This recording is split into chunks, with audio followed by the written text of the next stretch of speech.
السلام علیکم تمام سامعین کرام کو سلسلہ حدیث میں خوش آمدید۔ آج ہم بات کریں گے صحیح بخاری کی حدیث نمبر 144 اور 145 کے بارے میں۔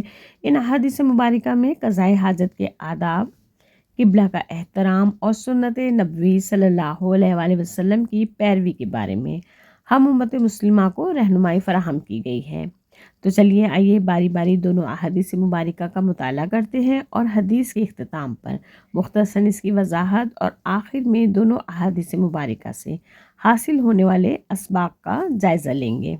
صحیح بخاری حدیث نمبر 144۔ حضرت ابو ایوب انصاری رضی اللہ تعالیٰ عنہ سے روایت ہے، انہوں نے کہا رسول اللہ صلی اللہ علیہ وآلہ وسلم نے فرمایا، جب کوئی قضاء حاجت کے لیے جائے تو قبلے کی طرف نہ منہ کرے اور نہ پشت، بلکہ مشرق یا مغرب کی طرف منہ کیا کرو۔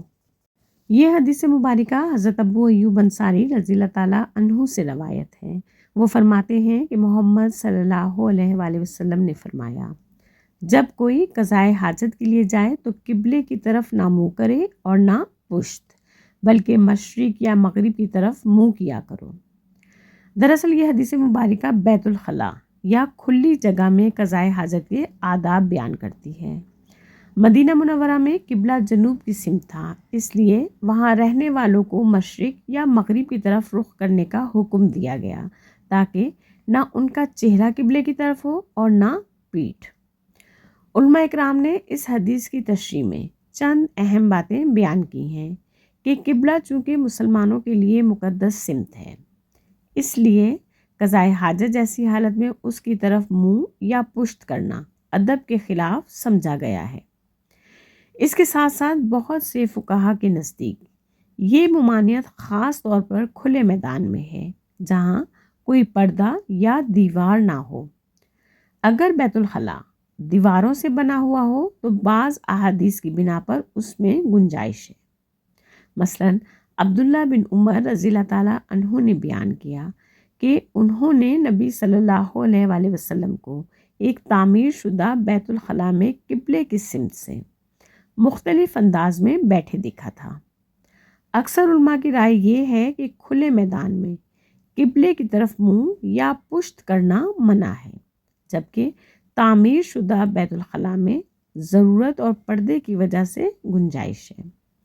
اس لیے اگر کوئی شخص کھلی جگہ میں قضاء حاجت کرے تو قبلے کی طرف منہ یا پشت نہ کرے۔ گھروں اور مساجد کے بنے ہوئے بیت الخلاؤں کے بارے میں فقہا کی مختلف آراء ہیں، لیکن جہاں ممکن ہو قبلے کی سمت سے بچنا بہتر اور زیادہ محتاط عمل ہے۔ حاصل کلام یہ کہ اس حدیث کا بنیادی مقصد قبلے کی عظمت اور اسلامی آداب کی تعلیم ہے۔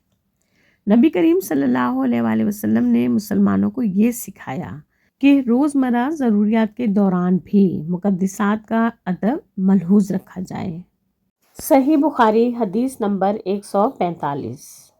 حضرت عبداللہ بن عمر رضی اللہ تعالیٰ عنہ سے روایت ہے، وہ فرماتے ہیں، کچھ لوگوں کا خیال ہے کہ جب تم قضاء حاجت کے لیے بیٹھو تو بیت اللہ اور بیت المقدس کی طرف منہ نہ کرو۔ حالانکہ میں ایک دن اپنے گھر کی چھت پر چڑھا تو دیکھا کہ رسول اللہ صلی اللہ علیہ وآلہ وسلم قضاء حاجت کے لیے 2 کچی اینٹوں پر بیت المقدس کی طرف منہ کر کے بیٹھے ہیں۔ حضرت ابن عمر رضی اللہ تعالیٰ عنہ نے واسع بن حبان سے کہا، شاید تم ان لوگوں میں سے ہو جو اپنی سرینوں پر نماز پڑھتے ہیں، یعنی زمین سے چمٹ کر۔ واسع نے کہا، واللہ میں نہیں جانتا کہ آپ کا مطلب کیا ہے۔ مالک کہتے ہیں ابن عمر اس سے وہ شخص مراد لیتے ہیں جو نماز پڑھے اور زمین سے اونچا نہ ہو، سجدہ اس طرح کرے کہ زمین سے لگا رہے۔ اس حدیث میں عبداللہ بن عمر رضی اللہ تعالیٰ عنہما ایک اہم مسئلے کی وضاحت فرما رہے ہیں۔ بعض لوگ یہ سمجھتے تھے کہ قضاء حاجت کے وقت نہ بیت اللہ یعنی کعبہ کی طرف منہ کرنا جائز ہے اور نہ بیت المقدس کی طرف۔ حضرت ابن عمر رضی اللہ تعالیٰ عنہ نے اس خیال کی اصلاح کرتے ہوئے اپنا مشاہدہ بیان کیا کہ ایک مرتبہ وہ اپنے گھر کی چھت پر چڑھے تو انہوں نے رسول اللہ صلی اللہ علیہ وسلم کو 2 کچی اینٹوں پر بیٹھے ہوئے دیکھا اور آپ صلی اللہ علیہ وسلم قضائے حاجت کے وقت بیت المقدس کی طرف رخ کیے ہوئے تھے۔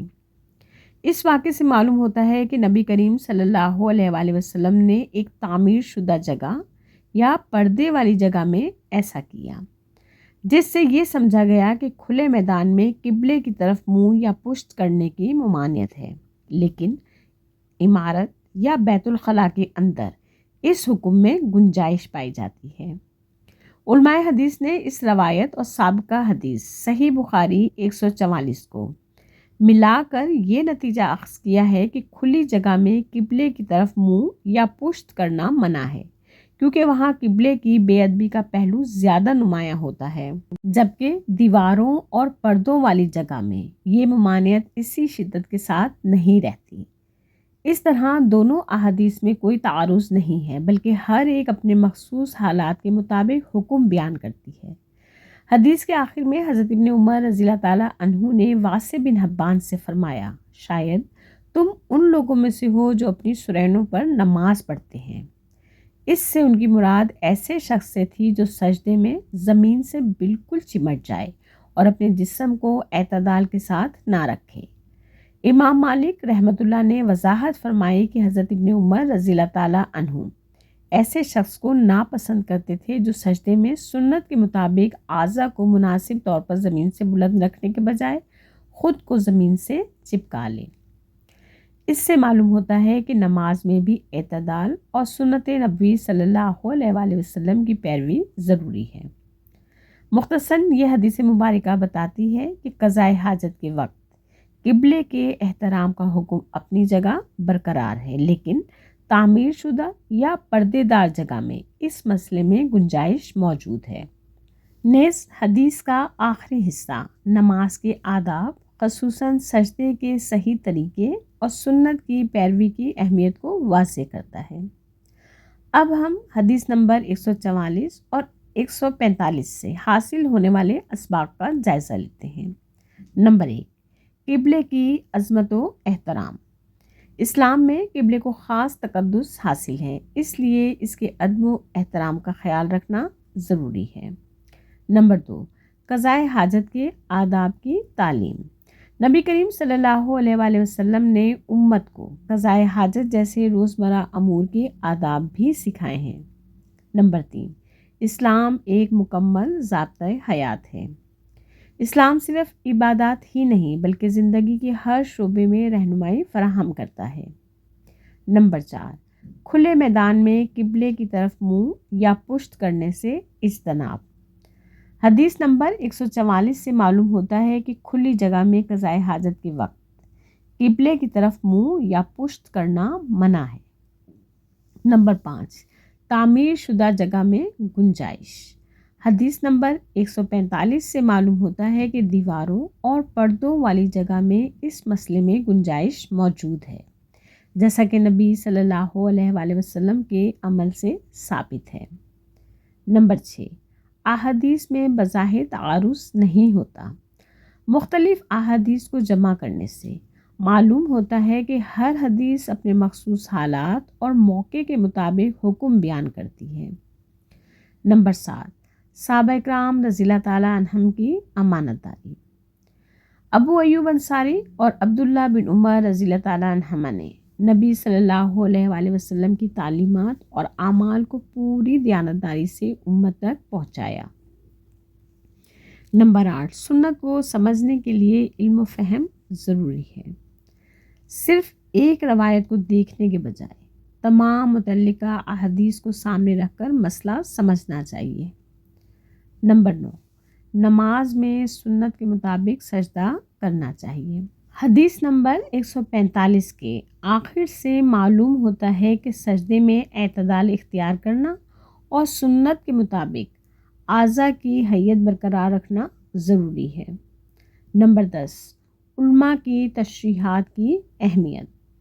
امام مالک رحمۃ اللہ جیسے ائمہ کی وضاحت سے احادیث کا صحیح مفہوم سمجھنے میں مدد ملتی ہے۔